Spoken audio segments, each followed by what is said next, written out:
Sorry, I don't have a gavel, but this is all I've got.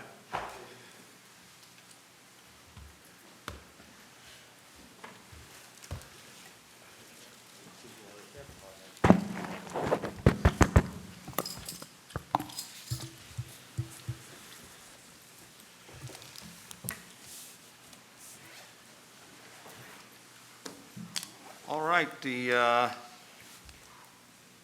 time is 1:36 p.m., and at this time I would like to call to order the first meeting of the Louisiana State University Presidential Search Committee. Ms. Griffith, would you please call the roll? Mr. Armenter? Mr. Osbury? Here. Ms. Barrios? Here. Mr. Campbell? Here. Mr. Casalot? Here. Mr. Clark? Here. Ms. Gonzalez? Here. Mr. Johnson? Here. Ms. Valencia Jones? Ms. Jessica Jones? Here. Mr. Laborde? Here. Ms. Werner? Here. Ms. Martin? Here. Mr. Mitchell? Here. Mr. Nelson?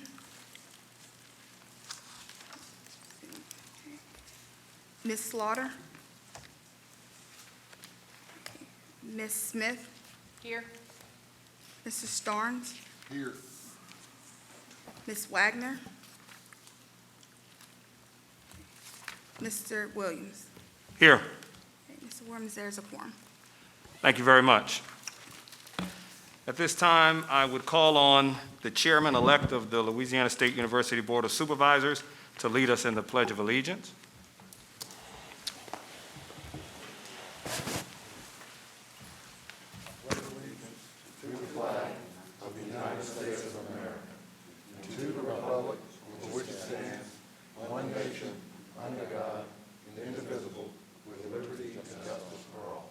I'd ask that everyone please remain standing while Committee Member Lori Morton prays for our day today. Dear God, we thank you for this day. We thank you for this opportunity to gather. We thank you for your traveling mercies. We ask your blessings upon everyone assembled here. We pray for wisdom and understanding as we move forward. And we thank you for all that you've done and all that you will do. In Jesus' name, amen. Amen. Please be seated. Ms. Griffith, is there anyone registered for public comment? No. Thank you. At this time, we will move to the orientation portion of the meeting. And to begin, I would like to start with the man who made it possible for us to all be here. Ladies and gentlemen, Chairman of the Board, Robert Damp. Thank you, Mr. Chairman. And I would like to start by thanking Dr. Kerwin and our friends at Pennington for their gracious hospitality and allowing us to use their facilities. So we very much, as always, are in their debt and certainly appreciate them. When I began the process of putting this committee together, one of the things I discussed with Mr. Williams was whether or not I should serve, and I thought it was best if I not. I will tell you that the decision to make Mr. Williams the chair was the easiest decision I will ever make as chairman of your board.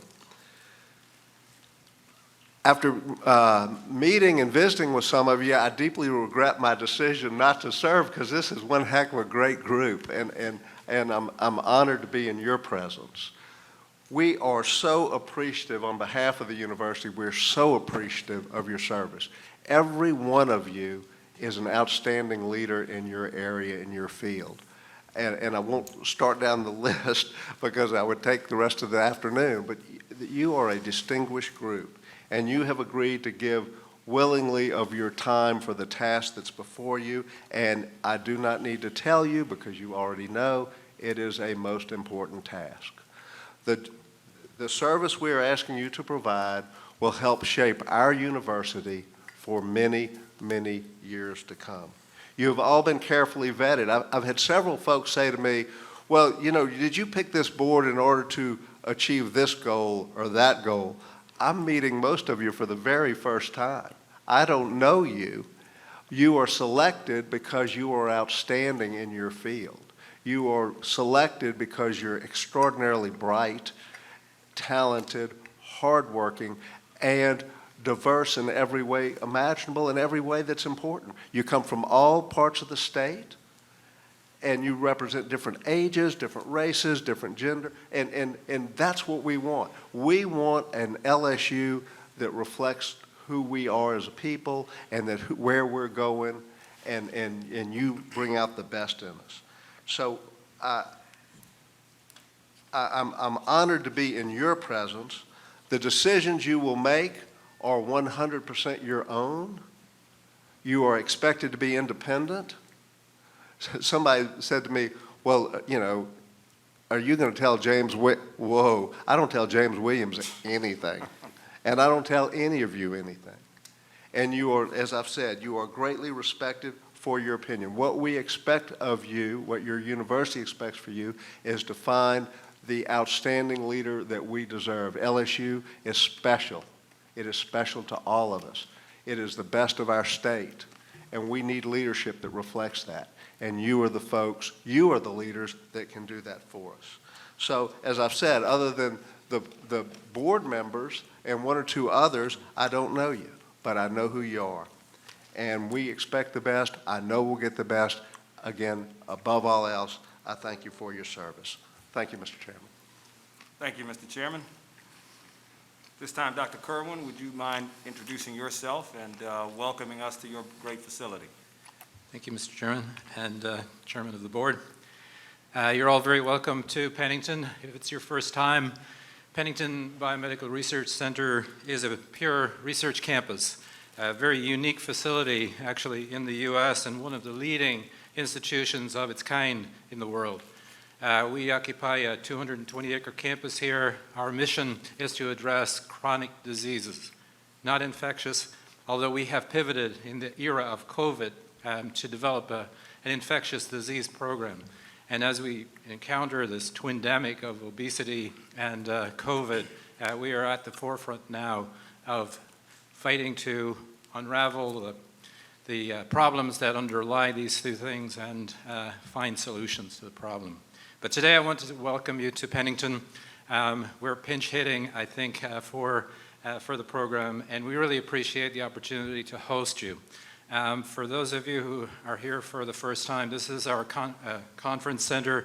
This is where we house a lot of community events.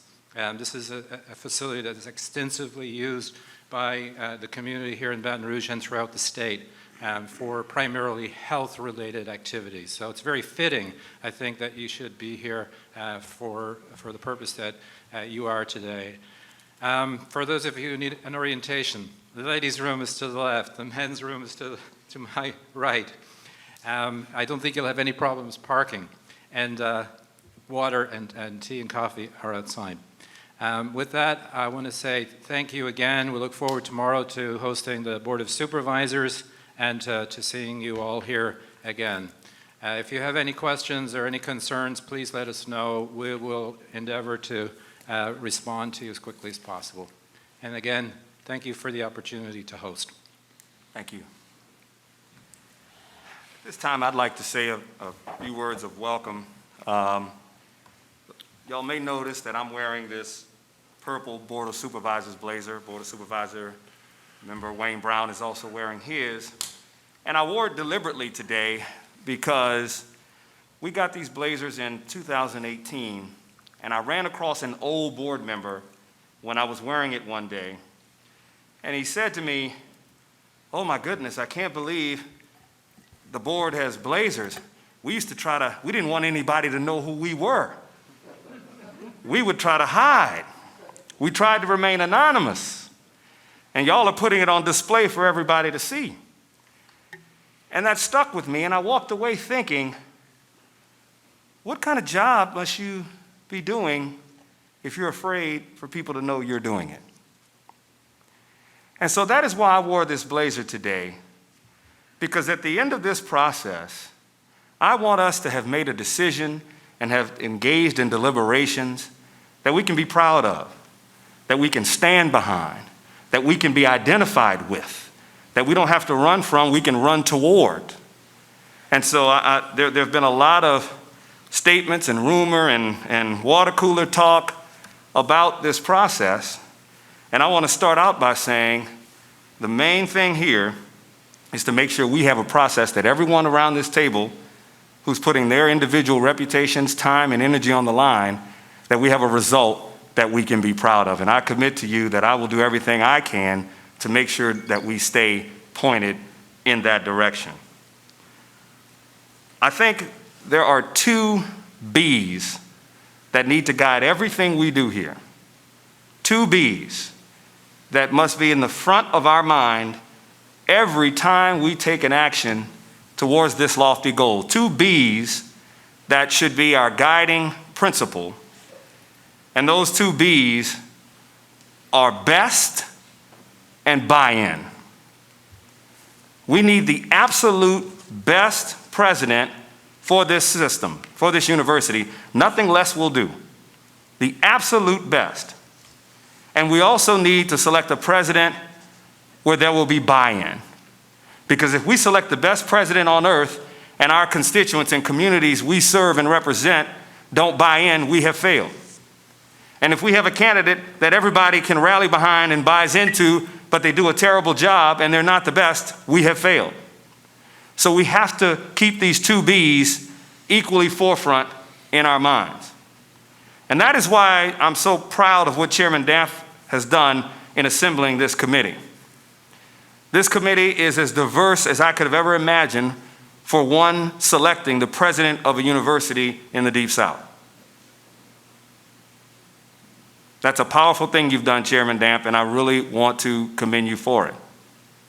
And what it means is that the next president of LSU is going to be the people's president.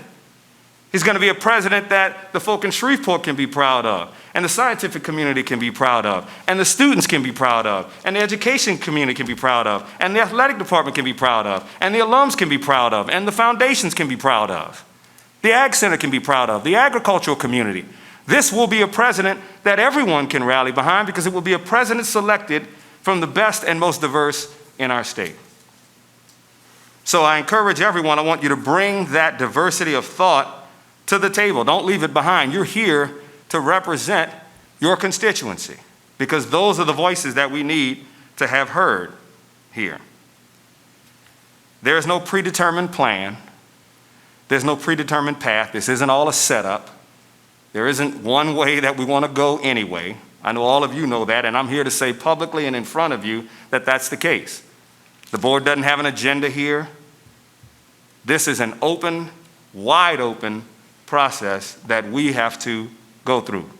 And if we do our job right, then the Board of Supervisors, who this is their pick to ultimately make, if we do our job correctly, then the Board of Supervisors will take our recommendation.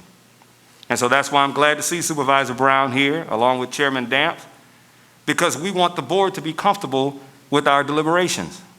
We want you to know that we are doing the very best we can to select the best person that everybody can buy into.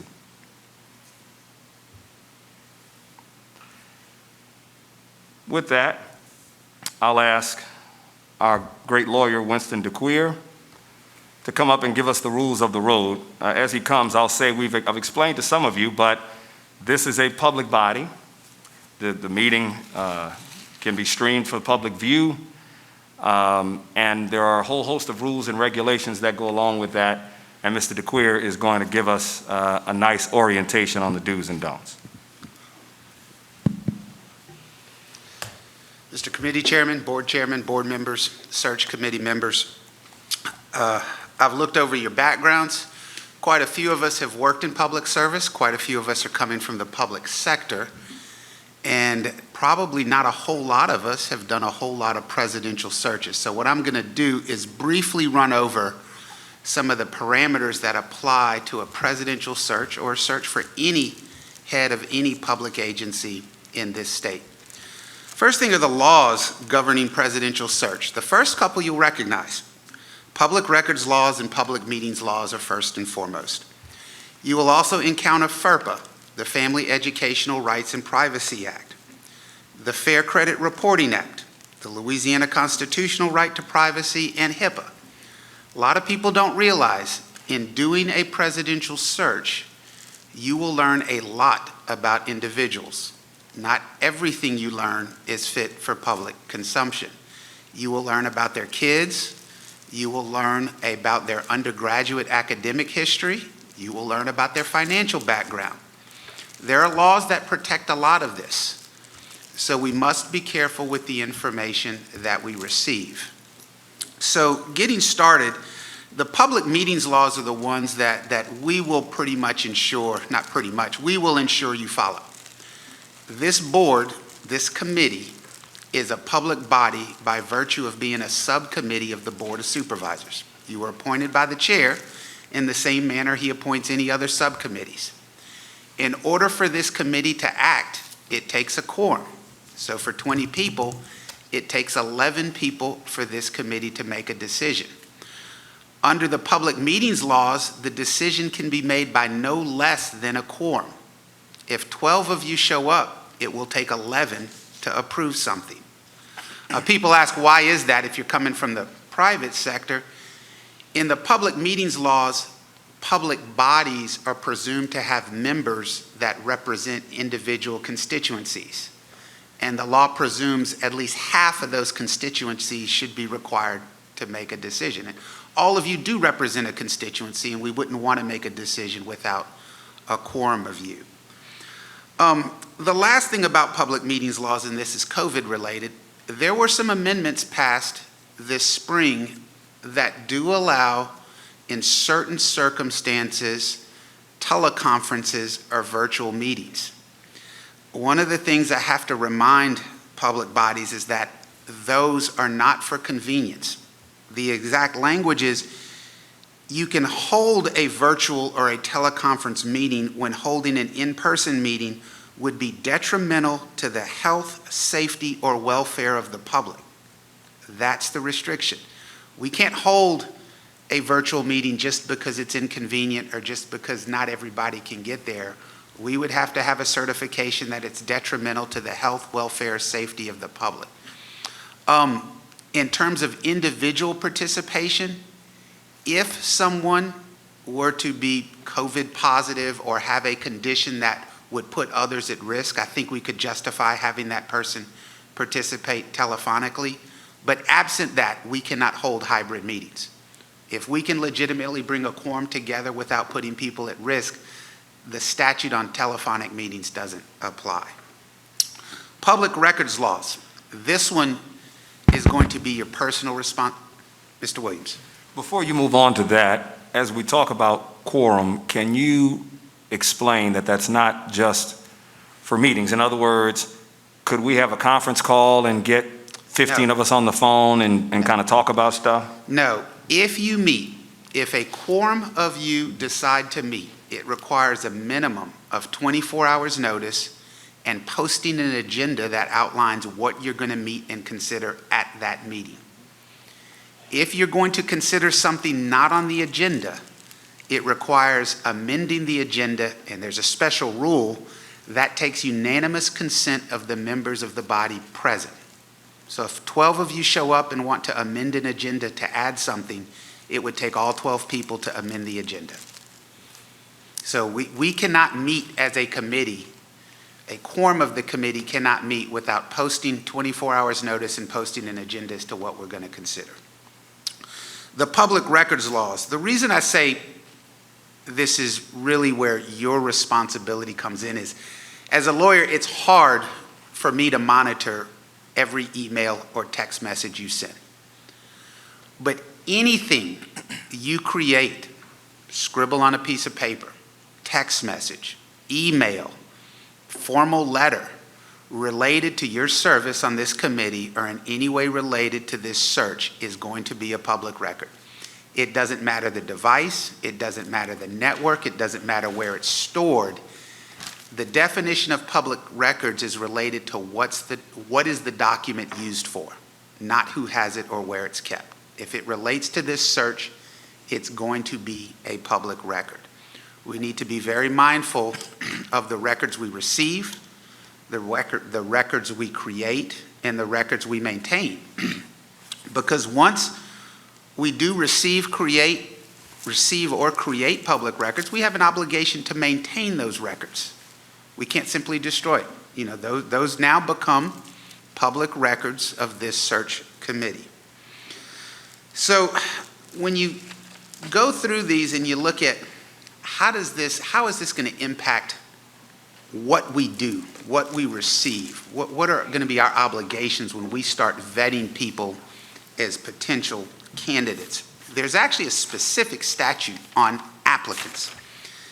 And what the statute says is the name of each applicant for a public position, the qualifications of such applicant, and any relevant employment history shall be public. Now, there's all kinds of case law on when do you become an applicant. And there's not a bright line. I will tell you what the courts have held. An applicant is an individual who has expressed his or her desire through works or actions to be considered for the position in question. Meaning somebody has affirmatively said, I want to be considered for this position. But in the same opinion, the court said, engaging in conversations to gather additional information regarding the position without more does not make one an applicant. There is a distinction between individuals recruited informally or given assurances of confidentiality prior to expressing a desire for the position and persons who themselves have said they want to be publicly disclosed as an applicant for the job. That is about as big a gray area as you can possibly imagine. That's the best the courts could do to define it. So what we have as the current law is folks can feel out, ask for information, try to quote unquote test the waters, but at some point they have to decide, do I want to be an applicant or not? One of the things the courts are clear about is if you as a committee decide to interview somebody, they have made themselves an applicant. No ifs, ands, or buts about it. But outside of that, there is a large gray area, and we will try to make sure we're very careful in avoiding that gray area. What this means in terms of confidentiality and considerations for all of you. Persons who simply express an interest to you, and you will receive it. Every search committee I've advised, members of the search committee get random emails. What do you think about me? You know, you get a random conversation. It is not your job to vet those individually. You guys are going to create a process to funnel those persons to a clearinghouse so that somebody can determine, do these meet the minimum qualifications we're looking for before we get into real vetting? And the reason that's important is, although somebody may not have expressed the desire to be an applicant, when you email them back, you're creating public records about them that we can't redact. So it's very important we be mindful of public records and the fact that some folks are going to want to feel out whether they're interested while still holding on to a job they don't want to put at risk. And that's the delicate balance we're working through. We will be working through with you. Lastly, on the confidentiality side, the Fair Credit Reporting Act, FERPA, HIPAA, I'm going to give you an example of things I've seen in searches for presidents. I've seen candidates disclose family members who've had criminal problems, bankruptcies, litigation problems. I've seen candidates disclose accusations of academic dishonesty, plagiarism, allegations of harassment. I've seen candidates disclose that they've recovered from cancer or serious medical conditions. Those types of issues would not be public. We need to be very mindful that we don't repeat those types of issues in public records. We need to be very mindful when we hear stuff like that. Most likely you will hear it from a candidate.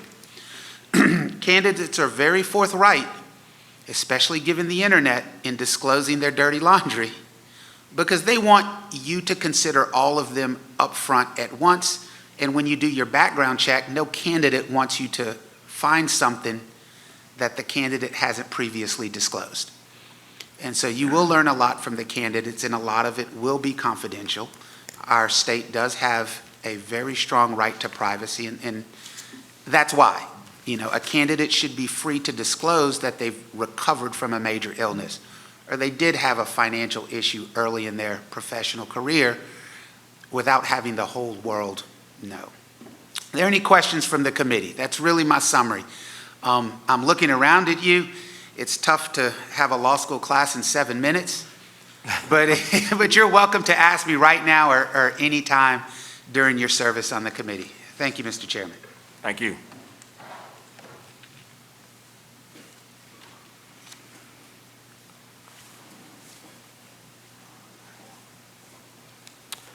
All right, at this time, I also want to acknowledge Board of Supervisor member Valencia Jones, who has joined us. Welcome. Thank you. Please forgive me for my tardiness. All good. All right, any questions on sort of the preliminary background stuff?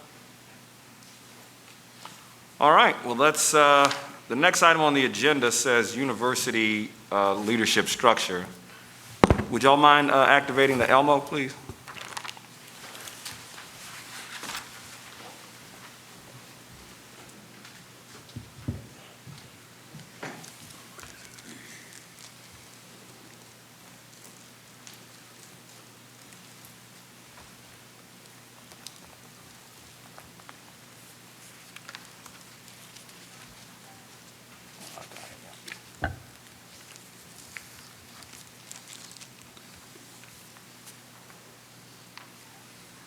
Can I get it? Oh, put this out.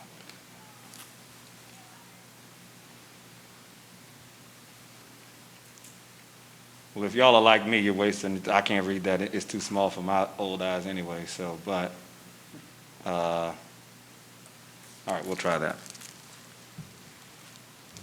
In your onboard materials, there should be an organizational chart. In your onboard materials, there should be an organizational chart for the university system. This is that chart. And as everyone knows, has probably read in the paper, heard us talking about, there's been some suggestion that, well, let me back up. Historically, when I was at LSU and Verge, Valencia, and Remy, there was a president for the LSU system, and then there was a chancellor for the Baton Rouge A&M campus. And that was later combined into one position, and it has been one position since that time, which I think was 2012, 2013, I can't remember. There's been a discussion recently, or rumblings, if you will, regarding whether or not some have said we should return to that structure. And I think what Chairman Damp has asked this committee to do is, I don't want to misframe the argument, we're not talking about chancellor versus not chancellor.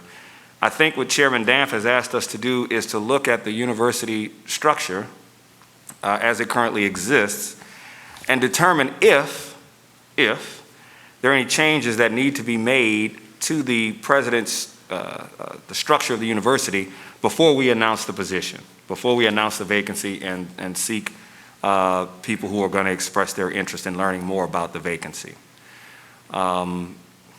So with that, I don't know that we are prepared today to talk about all of the structural changes, but on the issue of whether or not we need to add another layer, a chancellor, if you will, at the A&M campus, or whether that's a recommendation this group wants to make, I think is an appropriate discussion for this time.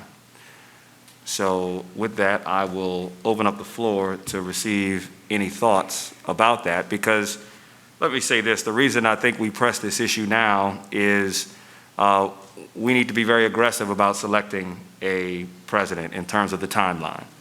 And so this is a threshold step that we must at least begin to explore before moving forward. So with that in mind, I guess I would open up to the committee to see if anyone wants to begin the discussion or their thoughts about that. Maybe I'll do one better. Chancellor Clark, I think you're the only campus chancellor Yes, on this committee. Would you mind sharing your perspective about the combined A&M chancellorship, you being the chancellor of another campus, how that impacts you, and your thoughts? Thank you, sir. And thank you to my colleague members. There's no question that that's a significant challenge for someone to be both over the flagship and all other entities that make up LSU. There's no question that's a significant challenge. But it's also very difficult to separate them out and have it make sense also. And I have been at LSU as chancellor since July 1st, 2014, but I was with LSU Shreveport as the business school dean from 85 to 94, and I began as a faculty member at LSU Shreveport in 1981. So I have had a chance to see LSU over a number of years, 20 years out, from 94 to 2014. I believe, and I think my colleague chancellors believe, that having one individual do both is in fact something that is capable of being done by a well-skilled individual, and that I am not aware of a chancellor. I must say very quickly, I have not gone through to ask my colleague chancellors. I'm not aware of a chancellor who would urge me to say differently than that having one person lead LSU seems to be the most appropriate way to lead. Thank you. Anyone else? Mr. Chairman? Yes. Greetings to all our colleagues. I did not get to say hello to everyone when we came in, but I look forward to serving with each of you and want to thank Chairman Damp and Chairman Williams for this opportunity. As the immediate past chair, I'd like to make just a few observations and comments about the structure as I have seen it. I became a Board of Supervisor member in 2017, well into the structure as it is now, and came into it thinking, I'm a very literal person. If one campus has a chancellor, shouldn't all campuses have chancellors? That just makes sense.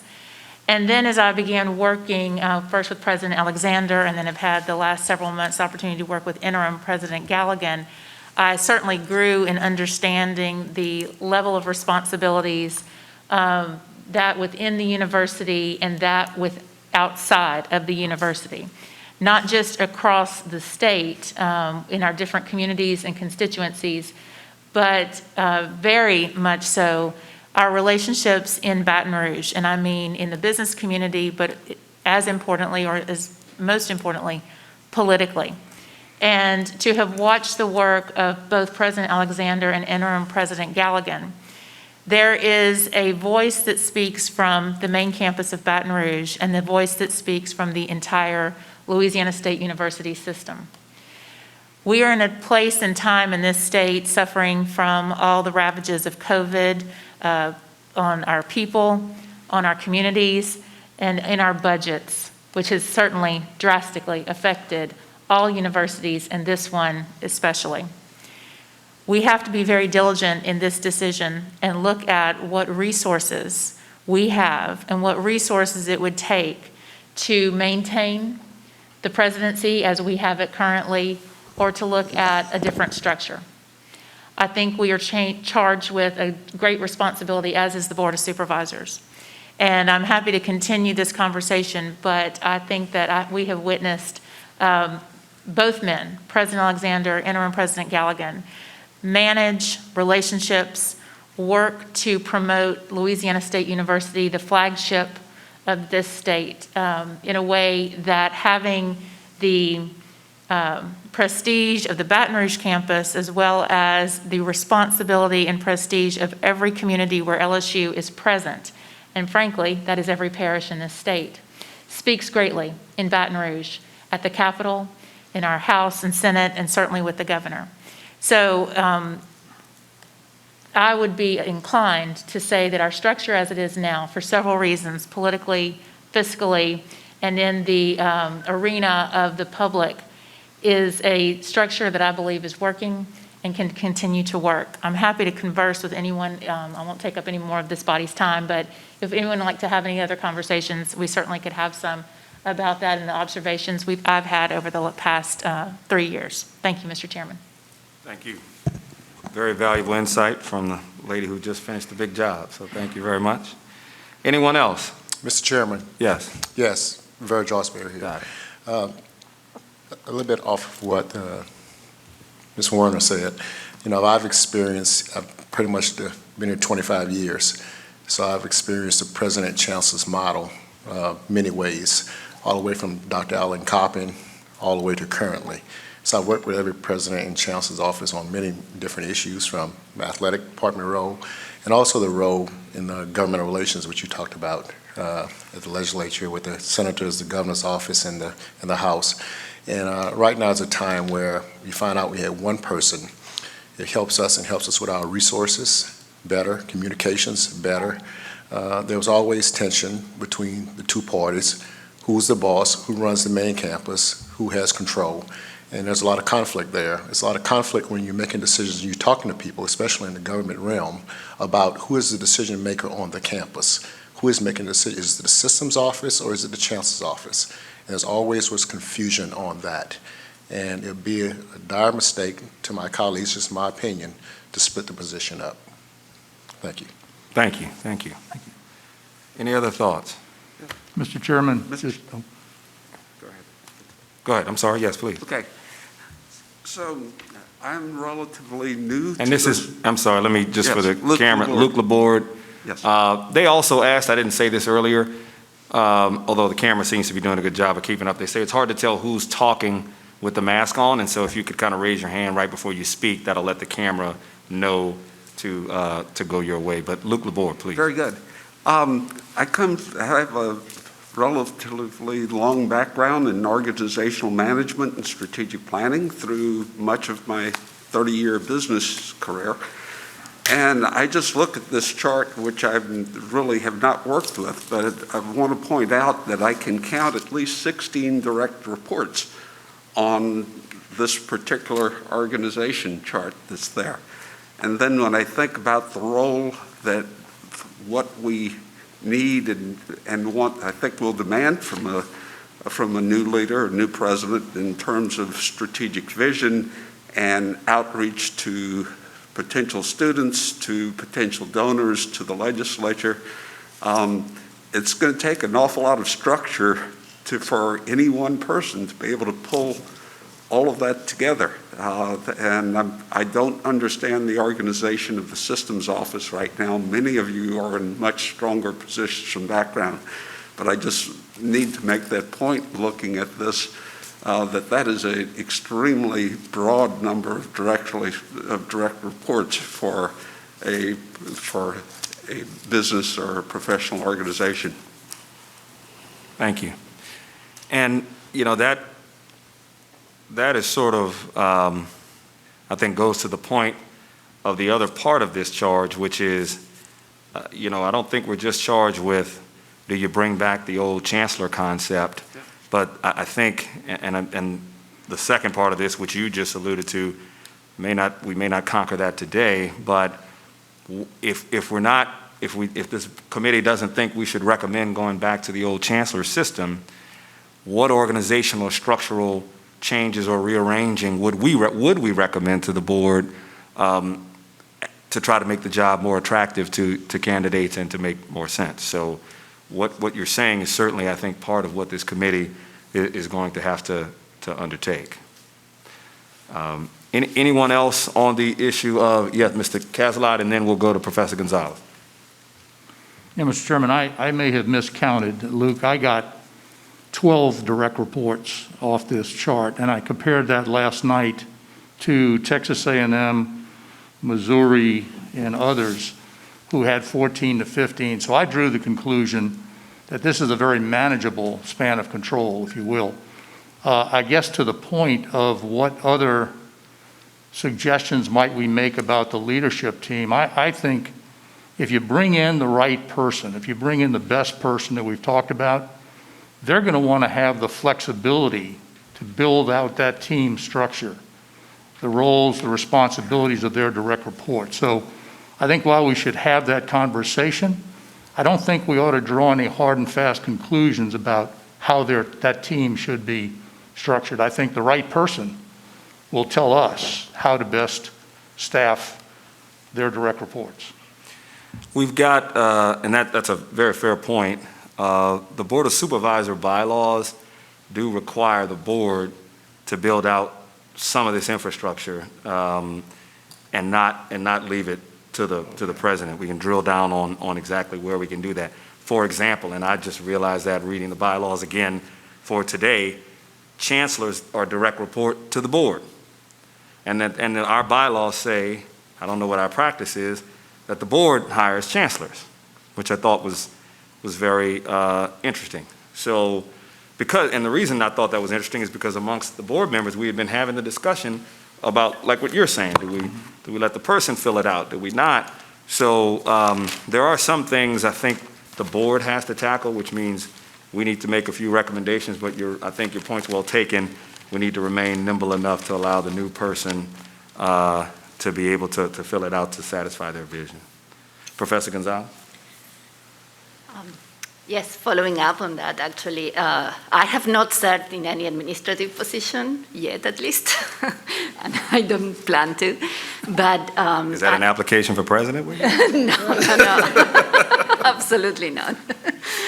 And I am neutral on this. I plan to gather opinions in the interest of representing people on campus. But I do think that whatever structure we recommend, what's very important is that we define the responsibilities very, very clearly, because that's the key for finding the best person to do that. So we cannot think about the president and then look for a chancellor, or appoint a president and a chancellor and appoint two people that want to do both jobs. So defining very, very clearly the responsibilities and then looking for the best person to do that or those jobs it's very difficult, but it is our job. Yeah, okay. Anyone else? Supervisor Starnes? Thank you, Mr. Chairman. I share the concerns Mr. Casalot has and Dr. Laborde. I also recognize the role the supervisors have to play in the build-out of some of the infrastructure, but certainly this committee can make recommendations to the board regarding structure. And what comes to my mind is, rather than should there be one or should there be two, as colloquially the conversation has kind of grown, is if we give the right person, that could probably help determine whether it should be one or two, depending on who we choose, who we select. So I would say that let's focus on getting the best person and then go from there and see what we need to be doing in terms of recommending to the Board of Supervisors either one or two, structure of the board, organizational chart, things of that nature. So I think that should be the focus. But thank you. Thank you. And so are you, well, go ahead, Ms. Jones, did you, or anybody else have anything to add? I don't want to pick on. Dean Mitchell, I'll call you out. Well, I mean, honestly, I came to LSU in 2005 as an assistant professor, and I actually studied higher education. And so the conversation that we're having is a healthy conversation, and it's happening across the field. The first thing that stands out is recognizing that we are in a budgetary moment, not just in Louisiana, but across the state. Whereas we lose funding for higher education, and there are issues of public confidence, I think a structure that allows us to be fiscally responsible is going to be critically important. Now, also, as far as the right person and the right positions, I've watched it work. So at this particular moment, if you compare us to a lot of our SEC peers, they would love to be in the situation that we're in right now. So I think that at this particular moment, be it our interim or our former president, this structure has worked for us in a very difficult time, for whatever it's worth. So, And when you say that, meaning you currently, when you say it's working, meaning it's currently, obviously, we have a unified president-chancellor, and in your opinion, from your perspective, that unified system is working right now? yes, most definitely, Chairman. Okay, thank you. Anyone else want to speak to this issue? Is there anyone who has the opposite opinion that we should, at this point, and the reason I go back to the chancellor position, the reason I think this is an important threshold question for us now is as we start to invite candidates to apply and as we start to build out this process, they need to know what they're applying for. Some folk wouldn't apply for the job if it was president split with a chancellor. They may not want to encounter some of the tension that Mr. Alsbury was describing. So I think this is an important threshold question as we take the next steps in this procedure. Is there anyone who feels differently? Is there anyone who thinks we need to have more discussion about adding a chancellor before we move forward to the next phase? Hearing none, I would entertain a motion to recommend to the LSU Board of Supervisors that the position that we are conducting the search for will be a unified president-chancellor position. So moved. Second. It's been moved by Ms. Jones, seconded by Ms. Werner. I'd like to call the question. All in favor of recommending to the Board of Supervisors that this search be for a unified president-chancellor position? Actually, we'll do that by roll call vote. Ms. Griffith?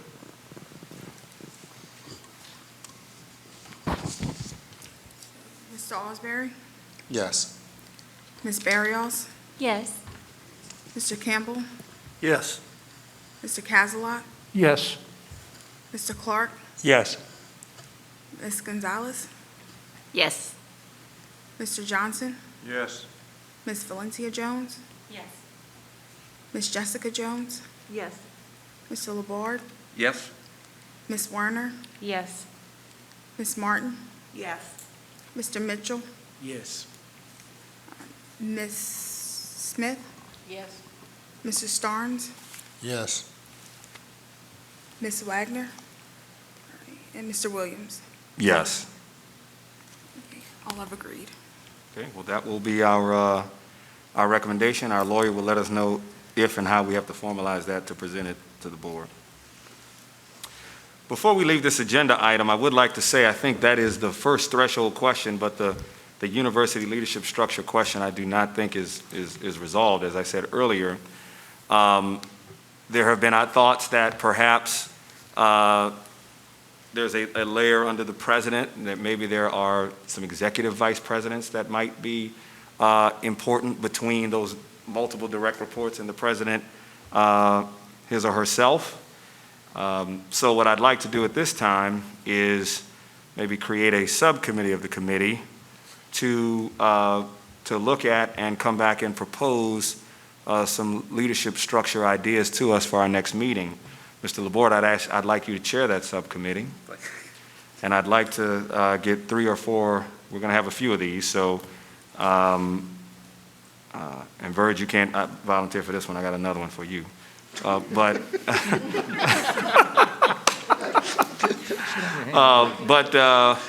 anyone who would like to work with Mr. Laborde on that, we got Supervisor Starnes, and we've got Ms. Werner, immediate past Chair Werner, and Chancellor Clark. So, I think, that's, at this point, we've got 1, 2, 3, 4. Let's leave it at that, and we'll do something else for Mr. Caslon.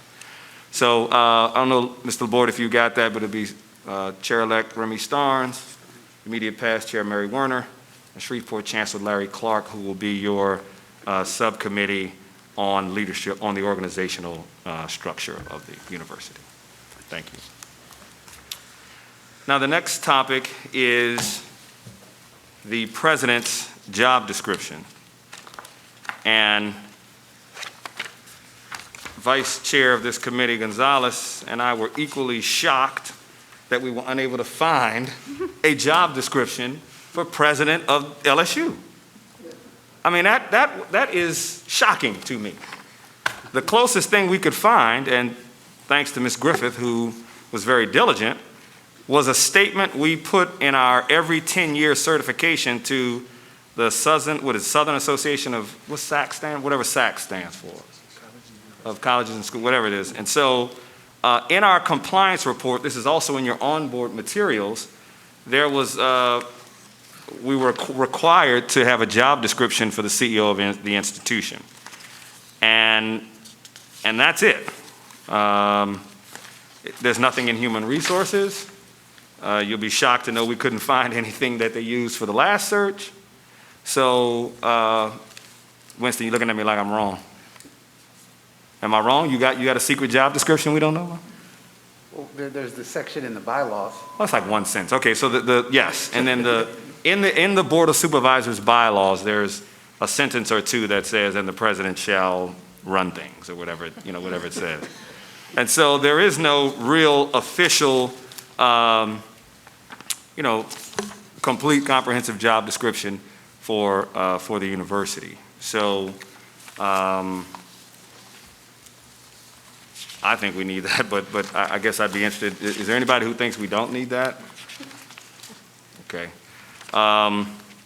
Well, this is another one of those subcommittees that I would like to create. And Professor Gonzalez, I'd like you to chair that subcommittee if you don't mind. I'll do that, yes. Thank you. Can we get 3 volunteers to help with that? Okay, we've got Mr. Casalot, we've got Ms. Smith, we've got Dean Mitchell. Perfect. Thank you. Thank you. Next item on the agenda, is there anything else anybody want to say about the job description process? Okay. Now, the next item on the agenda is the engagement of a consultant. I use the term consultant, search firm, headhunter. I mean, there are lots of different terms for these organizations. I think we need to make a decision at this time whether or not we want to engage a firm, a professional firm, to do this. Keep in mind, the chairman of the board, Damp, has given us a very aggressive timeline to complete our work. So this is not a consultant that's going to be able to roll into town and kind of roll around in cash while we burn a lot of time. This is someone who's going to come in with a very discrete purpose, special operations-like, if you will, and get us across the goal line in a very quick and efficient manner. So thoughts on whether or not, first of all, is there any opposition or anyone who has a different thought that we should not hire a search firm? Okay, seeing none. I have received several names. I know Chair Werner, immediate past Chair Werner, during her term, talked to at least one group that reached out to me and told me they had a conversation with you. And I think we need to vet them and present that to this committee for approval. Is there anyone who wants to chair the subcommittee to identify a search firm?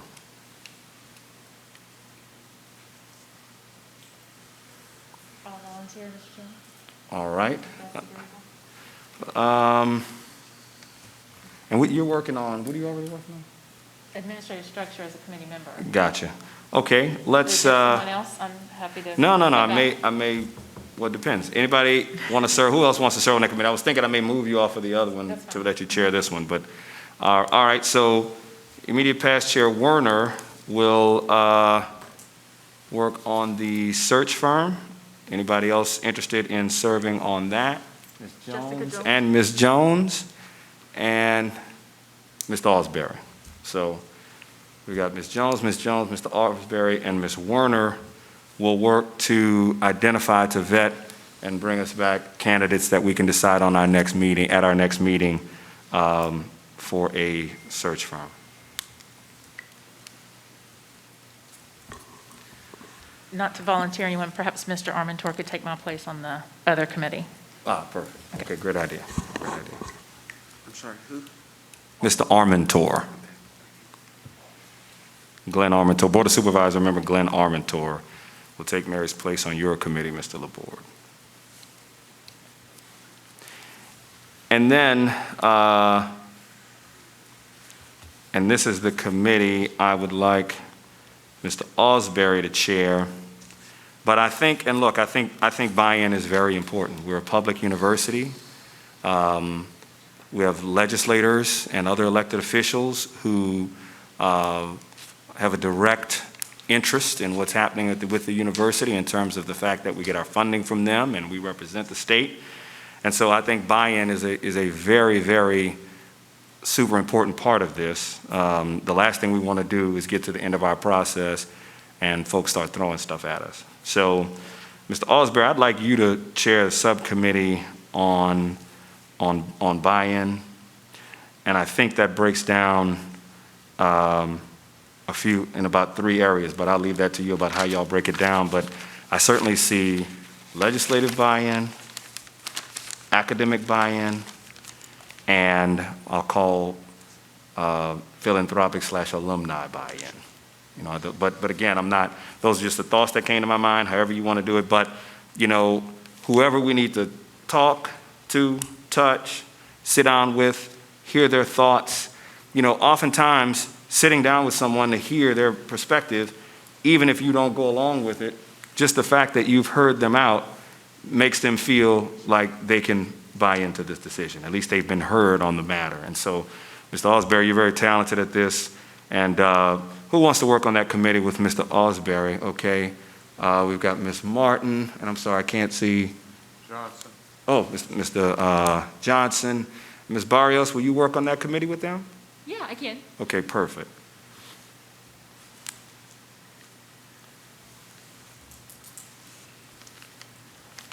All right.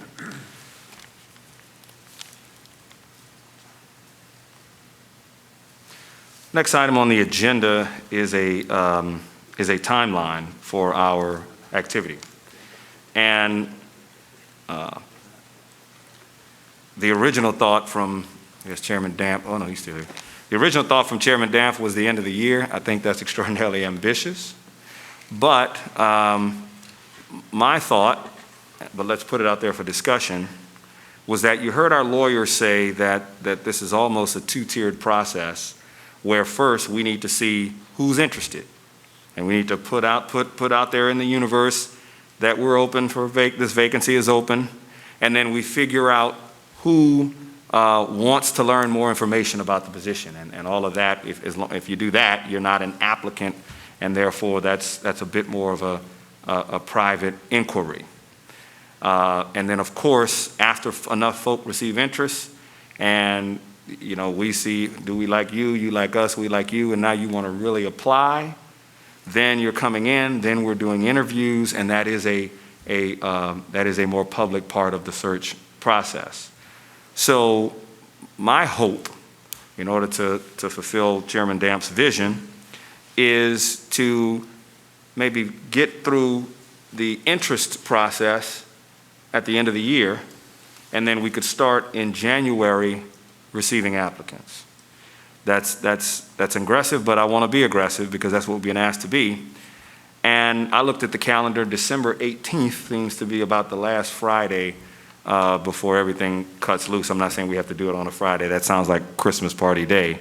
But approaching that part of December is where our work will probably cut off for the holidays. So I looked at it, we've got 7 weeks between now and then.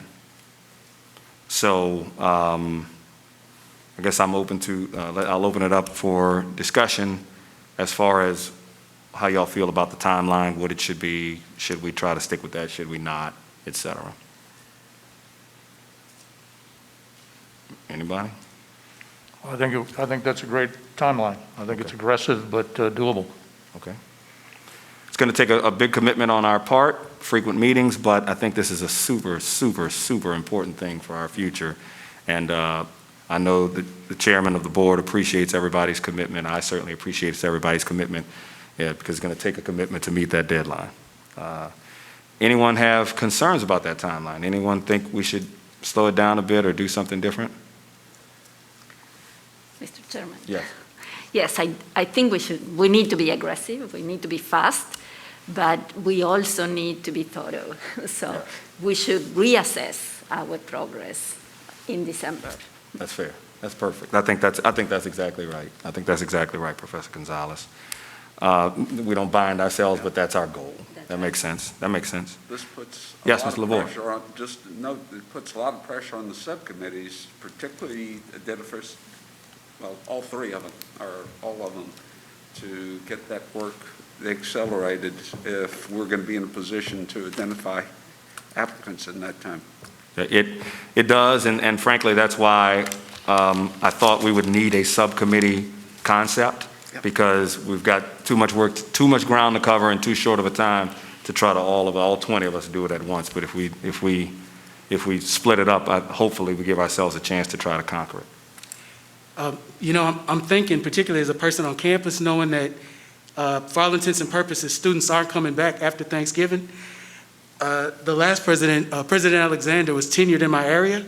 And so I remember over the Christmas break, there was this push by the faculty to say, can they make this happen? Is there a process that the president needs to go through? The tenure process.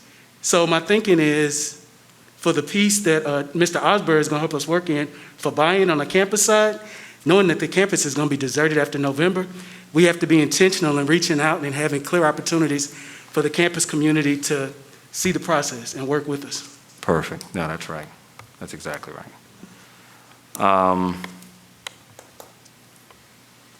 Okay.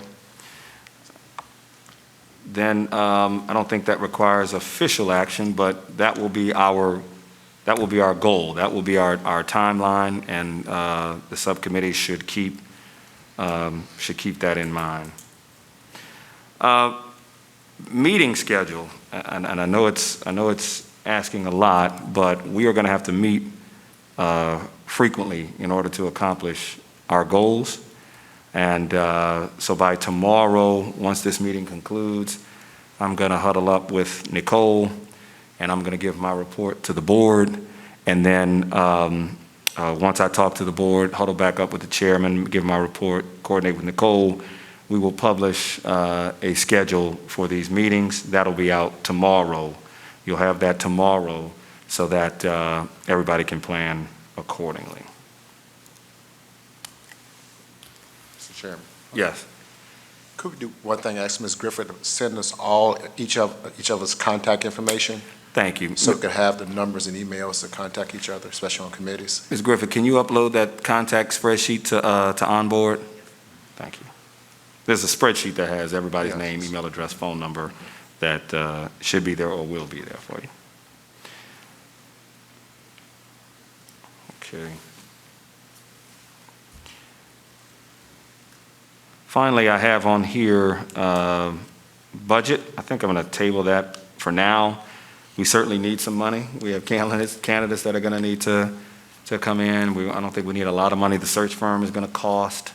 But maybe what we'll do is we will table the budget discussion until the search firm subcommittee comes back and kind of tells us who they've identified, and we can have a rough idea of what that cost might be. And then, look, you and I can visit about sort of the timeline and how that impacts what the consultants do. As those of us on the board can attest to, you can hire these consultants and they'll come in and they'll spend 2 years and generate a vague report that doesn't get us down the line. And so this process, I think, is going to have to involve some holding of feet to the fire, even with the consultants. And so you may want to have that discussion with them on the front end that we're going to need, we'd be looking for a very targeted thing from them. Any other comments about budget or costs? Again, I'm going to table it, but those are the thoughts. All right, anything else that we need to talk about that y'all think we didn't cover here? My goal here was to get us sort of moving down the line. I think we have a very sound plan in place at this stage. Anything else? Mr. Starnes, Ms. Jones, Ms. Werner, anybody? Anything else we need to cover today, right now, before we can get together again? All right, hearing nothing further, I will entertain a motion to adjourn the meeting. Moved to. All right. It's been moved by Ms. Jones, second by Professor Gonzalez. Any objection? Motion passes. The meeting is adjourned, and we will notify y'all tomorrow about the meeting schedule for the rest of the year. Thank you. Thank you. Thank you.